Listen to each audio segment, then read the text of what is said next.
शुरुआत कर रहे हैं हम उत्तर प्रदेश की खबर से, जहां बागपत में बीजेपी के जो समर्थक हैं उनके साथ पिटाई हुई है। ये मामला छपरौली विधानसभा क्षेत्र का है। यहां पर जो प्रत्याशी बीजेपी के हैं, जो कि विधायक भी है, वो जब रोड शो चल रहा था उस दौरान हमले की घटना सामने आए हैं। ये तस्वीरें हैं उस रोड शो की। यहां पर छपरौली कस्बे में ये रोड शो चल रहा था। कुछ असामाजिक तत्व यहां पर पहुंचे, उन्होंने धावा बोल दिया और यहां पर कुछ कार्यकर्ताओं की लाठी डंडों से पिटाई भी की गई है।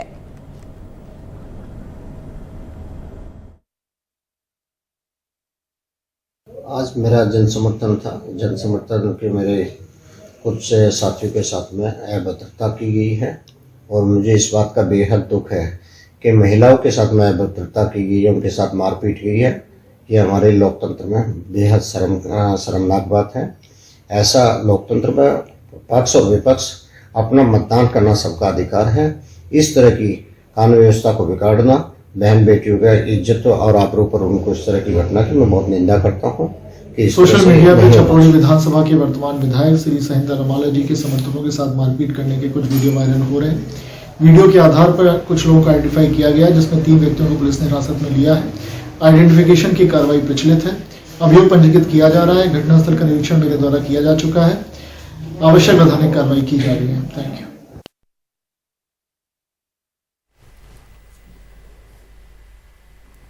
तो ये जो बागपत का छपरौली है, ये ऐतिहासिक जगह है। इस ऐतिहासिक जगह को इसलिए समझना जरूरी है कि यहीं से चौधरी चरण सिंह आए थे और यहीं से उनके बेटे अजीत चौधरी आगे बढ़े, अजीत सिंह आगे बढ़े और फिर बाद में जयंत चौधरी। ये जो बागपत की जो छपरौली सीट है, दरअसल इसके बारे में कहा जा रहा था, बहुत सालों पहले मैंने इंटरव्यू करने की कोशिश की थी जब अजीत चौधरी चरण सिंह के बेटे की, तो उन्होंने कहा, तो मैंने उनसे ये सवाल पूछा था कि ये छपरौली में लोग इतनी दबंगई क्यों करते हैं। तो उन्होंने कहा कि बहुत अरसे से ये होता चला आ रहा है, आप ये सवाल दूसरी जगहों पर जाके क्यों नहीं पूछते हैं, अमेठी में क्यों नहीं पूछते हैं, आप बाकी की जगहों पर जाके क्यों नहीं पूछते हैं कि वोट आते कहाँ से हैं। तो हमारे साथी रवीश रंजन है। रवीश, ये जो छपरौली है इसका एक इतिहास भी है और यहाँ पे काफी पहले से इस तरीके से ताकत और रसूख दिखाने का दौर रहा है और खास करके उस परिवार का जो छपरौली से आता है, जिसने बागपत में हमेशा दबदबा दिखाया है। जी बिल्कुल, क्योंकि छपरौली में पिछली बार जो सहेंद्र रमाला हैं वो आरएलडी के टिकट से उन्होंने छपरौली से जीत हासिल की थी, लेकिन उसके बाद में वो बीजेपी में चले गए थे और इस बार वो बीजेपी के टिकट से चुनाव लड़ रहे हैं। तो आरएलडी के जो समर्थक हैं वो खासे नाराज हैं कि आखिर ये जो सहेंद्र रमाला हैं ये बीजेपी में क्यों चले गए।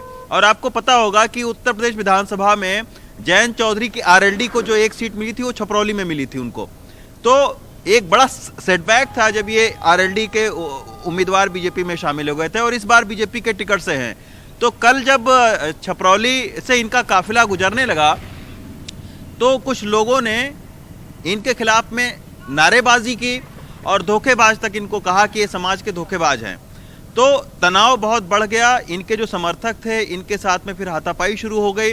और आपको पता है कि पश्चिमी उत्तर प्रदेश में खास तौर पर कल मतदान है, जैसे से मतदान की घड़ी नज़दीक आ रही है काफ़ी तनाव जो है वो बना हुआ है।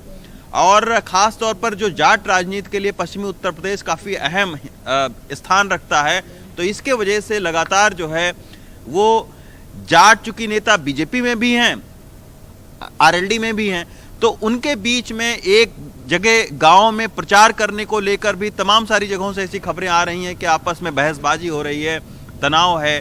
तो अब देखना होगा कि आखिर ये जो मामला है इसमें 4 लोगों को अब तक जो है वो पुलिस ने हिरासत में लिया है, लेकिन बागपत एक जयंत चौधरी के लिए बहुत प्रतिष्ठा का विषय है और यही वजह है कि इस तरीके के वाकया जो है वो लगातार हो रहे हैं।